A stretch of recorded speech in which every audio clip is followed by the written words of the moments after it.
Halo teman-teman, perkenalkan nama aku Icak. Kali ini aku, Hana dan Eka akan membahas tentang metodologi penelitian di dalam psikologi. Biar mempersingkat waktu, kita mulai aja yuk. Pada dasarnya, psikologi merupakan ilmu yang mempelajari mengenai tingkah laku manusia, di mana setiap pemikiran dan tingkah laku manusia tentu saja membuat banyak orang merasa bahwa ilmu psikologi merupakan ilmu yang tidak pasti dan juga berkembang mengikuti manusia itu sendiri.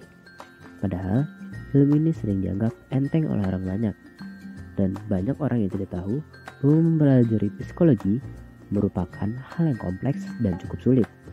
Karena itulah, dengan menggunakan cara metode penelitian atau metode yang mutlak akan membantu ilmu psikologi menjadi lebih jelas dan juga terarah.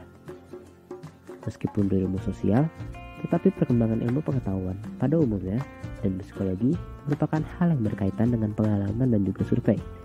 Metode ini tumbuh atau hadir karena adanya metode penelitian sebelumnya dengan eksperimen beberapa orang.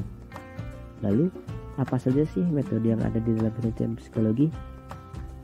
Berikut merupakan contoh metode-metode psikologi. 1. Metode eksperimental. Metode eksperimental umumnya dilakukan di dalam laboratorium dengan cara melakukan eksperimen sesuai dengan namanya, atau bisa disebut sebagai percobaan. Peneliti yang melakukannya memiliki kontrol penuh terhadap jalannya suatu eksperimen, sehingga tanggung jawab pun kembali kepada para peneliti itu sendiri. Mereka juga menentukan apa yang harus mereka lakukan, kapan mereka melakukan itu, dan seberapa sering, ataupun sebagainya. Kedua, metode observasi ilmiah.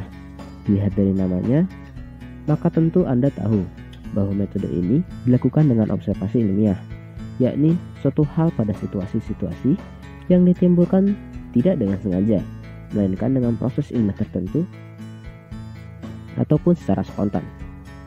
Metode ini dalam psikologi banyak dilakukan untuk mempelajari tingkah laku, khususnya pada objek yang ingin diangkat kasusnya. Observasi alamiah ini dapat diterapkan pula pada tingkah laku yang lain. Misalnya saja, tingkah laku orang-orang yang berada di toko serba ada, tingkah laku pengendara kendaraan bermotor di jalan raya, tingkah laku anak yang sedang bermain, perilaku orang dalam bencana, dan sebagainya. Ketiga, metode sejarah kehidupan atau biografi. Biografi mungkin sering kita lihat berupa sebuah buku. Biografi merupakan metode tulisan mengenai kehidupan seseorang yang merupakan riwayat hidup yang diharapkan dapat menginspirasi dan menceritakan tokoh tersebut. Di dalam biografi, orang menguraikan tentang keadaan, sikap-sikap, ataupun sifat-sifat lain yang mengenai orang yang bersangkutan. Metode interview atau dikenal dengan wawancara merupakan cara pengumpulan data yang digunakan untuk mendapatkan keterangan atau pendirian responden melalui sebuah percakapan langsung ataupun bertatapan muka. Namun, menurut ahli Muhammad Nazir menyatakan bahwa interview atau wawancara ini adalah proses memperoleh keterangan untuk tujuan penelitian dengan cara tanya jawab sambil bertatap muka antara si penanya dengan responden.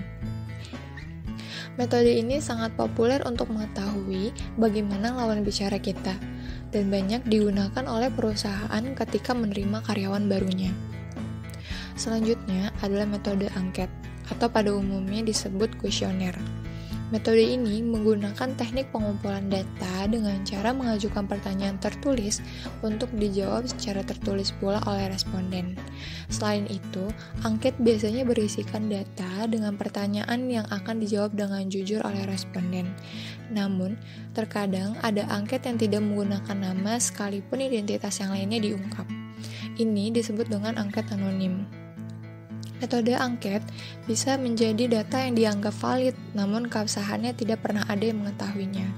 Contoh tes yang menggunakan metode angket ini adalah tes MBTI, tes kerjasama, tes motivasi, tes kepemimpinan, dan tes lainnya.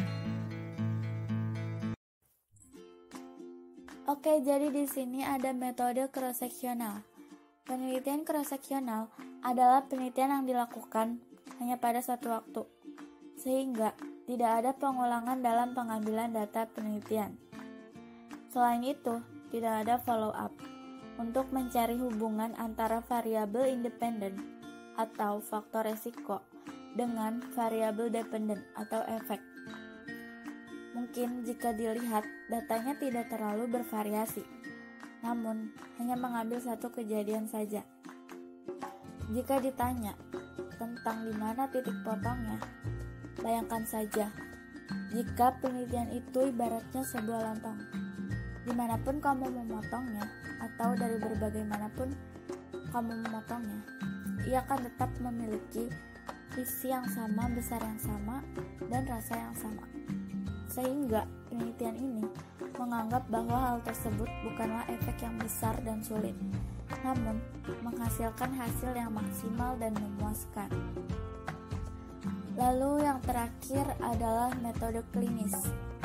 Menurut James Drewer, dalam kamus The Penguin Dictionary of Psychology, istilah klinik dapat diartikan sebagai tempat diagnosa dan pengobatan berbagai jenis gangguan, mulai dari gangguan fisik, perkembangan, ataupun kepribadian.